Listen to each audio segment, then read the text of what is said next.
Amr bin Al-Jamuh. Orang tua yang bertekad menginjak surga dengan kakinya yang pincang. Amr bin Jamuh adalah salah seorang pembesar Yatsrib pada zaman jahiliyah. Dia juga merupakan pemuka Bani Salamah. Dia juga terkenal sebagai salah satu tokoh Madinah yang penderma dan memiliki kehormatan diri tinggi. Salah satu kebiasaan para pembesar pada masa jahiliyah adalah bahwa masing-masing dari mereka harus membuat sebuah berhala di rumahnya, agar ia mendapat keberkahan dari berhala tersebut setiap pagi dan petang. Pada waktu musim-musim tertentu mereka juga harus menyembelih hewan untuk dikorbankan kepada berhala tadi, dan juga agar berhala-berhala tersebut dapat menjadi pelindung mereka pada saat-saat bahaya dan sempit. Berhala milik Amr bin Jamuh diberi nama dengan manat yang ia buat dari kayu yang bagus. Amr adalah tokoh yang amat perhatian terhadap berhala ini dibandingkan tokoh yang lain. Ia menjaganya dan memberikan wewangian terbaik bagi berhala ini. Amr bin Jamuh sudah menginjak usia 60 tahun saat cahaya iman menerangi rumah-rumah penduduk Yatsrib dengan gerakan dakwah yang dilakukan oleh Mus'ab bin Umair. Dari tangannya telah masuk ke dalam Islam 3 orang anak Amr bin Jamuh yang bernama Muawadz, Muadz, dan Halat. Ada juga teman sebaya mereka yang masuk ke dalam Islam bernama Muadz bin Jabal. Bersama ketiga anaknya, telah masuk Islam juga istrinya yang bernama Hindun. Dan Amr bin Jamuh tidak tahu bahwa mereka semua telah beriman.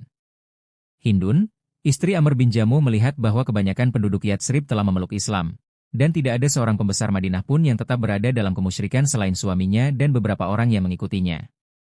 Istrinya berharap agar Amr bin Jamuh mati dalam keadaan kafir dan masuk ke dalam neraka apabila anak-anaknya meninggalkan agama nenek moyang mereka dan mengikuti dakwah yang dibawa Mus'ab bin Umair yang telah berhasil mengeluarkan banyak manusia dari agama mereka dalam waktu yang singkat, dan memasukkan mereka ke dalam agama Muhammad. Amr bin Jamuh lalu berkata kepada istrinya, "Ya Hindun, jagalah anak-anakmu agar tidak berjumpa dengan pria itu," maksudnya Mus'ab bin Umair, "sehingga kita memutuskan apa yang mesti kita lakukan terhadap orang ini." Istrinya menjawab, "Baik kalau begitu. Akan tetapi apakah engkau bersedia mendengar langsung dari anakmu Muadz apa pendapatnya tentang orang ini?" Amr berkata, "Celaka kamu. Apakah Muadz telah keluar dari agamanya dan aku tidak mengetahui hal ini?" Istrinya yang syalihah ini lalu berkata dengan lemah lembut kepada suaminya yang sudah menua, "Tidak, akan tetapi ia pernah ikut beberapa majelis yang digelar oleh orang ini, dan ia ingat akan beberapa hal yang diucapkan oleh orang ini." Lalu Amr berkata, "Panggillah dia untuk menghadapku." Saat Muadz datang di hadapannya, Amr berkata kepadanya, "Ceritakan kepadaku apa yang telah dikatakan oleh orang, Mus'ab bin Umair, ini." Maka Muadz langsung membacakan, "Dengan nama Allah yang Maha Pengasih lagi Maha Penyayang. Segala puji bagi Allah Tuhan semesta alam, yang Maha Pengasih lagi Maha Penyayang, Sang Pemilik Hari Pembalasan. Hanya kepada MU lah kami beribadah dan hanya kepada MU lah kami meminta pertolongan. Tunjukilah kepada kami jalan yang lurus. Jalan yang kau berikan nikmat kepada mereka, bukanlah jalan yang kau murkai dan bukanlah jalan orang-orang yang sesat." Lalu Amr berkata, "Alangkah indahnya ucapan ini. Apakah semua pembicaraannya seperti ini?" Muadz menjawab, "Bahkan lebih indah dari ini, wahai ayahku. Apakah engkau mau mengikutinya?" Kepada Mus'ab bin Umair. Amr yang telah tua berdiam diri sejenak lalu berkata, "Aku tidak akan melakukannya hingga aku meminta pendapat kepada Manat dan aku akan melihat apa yang akan dikatakannya." Maka Muadz berkata, "Apa yang dapat diucapkan oleh Manat, wahai ayahku? Dia hanyalah sebuah kayu yang tuli, tidak dapat berpikir dan berbicara." Amr pun berkata dengan sengit, "Aku katakan kepadamu bahwa aku tidak akan mengambil keputusan sebelum bermusyawarah dengannya." Lalu Amr bin Jamuh datang menghadap Manat. Kebiasaan mereka kaum jahiliyah adalah jika ingin berbicara dengan berhala mereka berdiri di belakang seorang wanita tua, sehingga wanita tua tadi akan memberikan jawaban seperti yang diilhamkan oleh para berhala dalam dugaan mereka. Kali ini Amr berdiri tegak lurus di hadapan Manat. Ia bertumpukan pada kakinya yang sehat, kaki Amr yang satunya lagi amat pincang. Amr memuji Manat dengan pujian terindah, lalu berkata, "Ya Manat, tidak disangsikan bahwa kau telah mengetahui orang yang datang dari Mekah dan berdakwah di negeri kita. Tiada yang ia kehendaki selain keburukan saja, ia datang ke sini untuk menghalangi kami dari menyembahmu. Aku tidak mau bersumpah setia kepadanya, meski aku mendengarkan betapa indah ucapannya, hingga aku bersyuarah terlebih dahulu kepadamu. Berilah pendapatmu kepadaku." Namun Manat tidak berkata sepatah kata pun kepada Amr. Lalu Amr berkata, "Mungkin engkau telah murka. Aku tidak akan melakukan apapun yang dapat membahayakanmu setelah ini. Akan tetapi tidak menjadi masalah, Aku akan membiarkanmu sendiri dalam beberapa hari ini hingga amarahmu menjadi reda.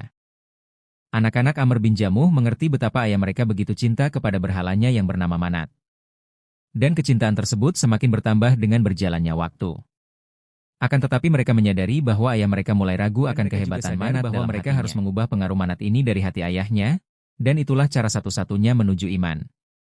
Pada suatu malam, anak-anak Amr bin Jamuh bersama Muadz bin Jabal mendatangi Manat. Mereka membawa Manat dan memasukkannya ke dalam sebuah lubang di Bani Salamah tempat mereka membuang sampah. Mereka pun kembali ke rumah masing-masing tanpa ada seorang pun yang mengetahui ulah mereka.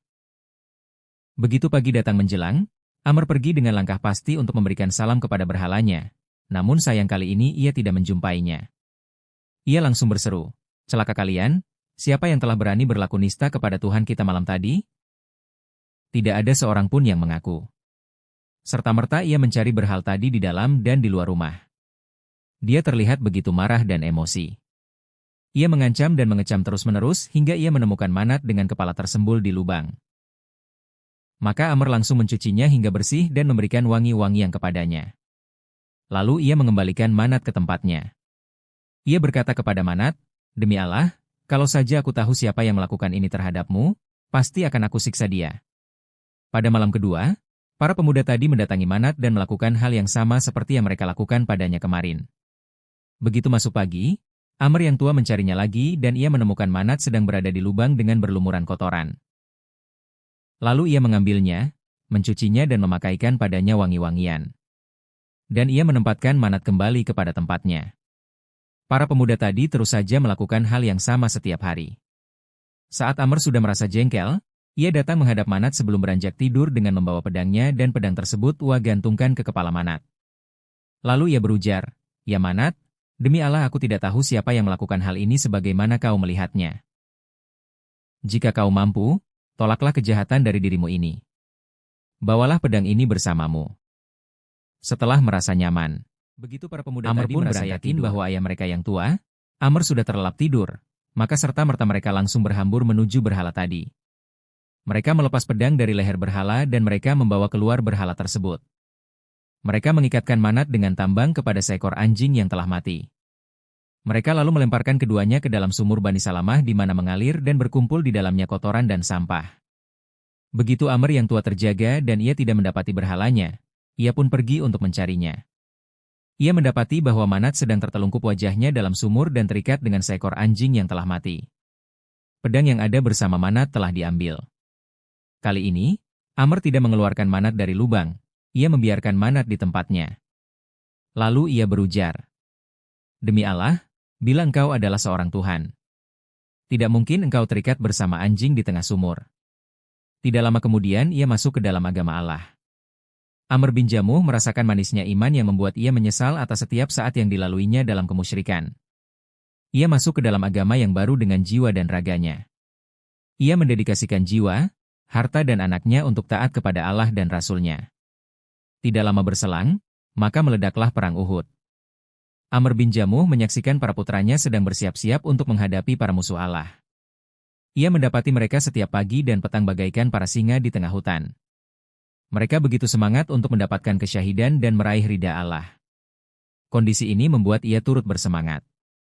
Ia bertekad untuk berangkat bersama mereka berjihad di bawah panji Rasulullah Shallallahu Alaihi Wasallam.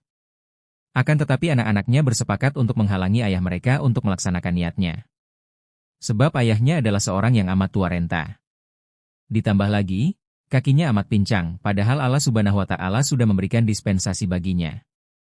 Maka anak-anaknya berkata kepada Amr, "Wahai ayah, Allah telah memaafkanmu, padahal Allah sudah memaafkanmu?"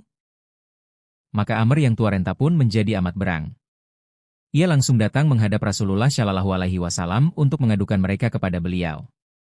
Ia berkata, "Wahai Nabi Allah, anak-anakku ingin melarangku untuk melakukan kebaikan ini. Mereka beralasan karena kakiku pincang. Demi Allah, aku berharap dapat menginjak surga dengan kakiku yang pincang ini."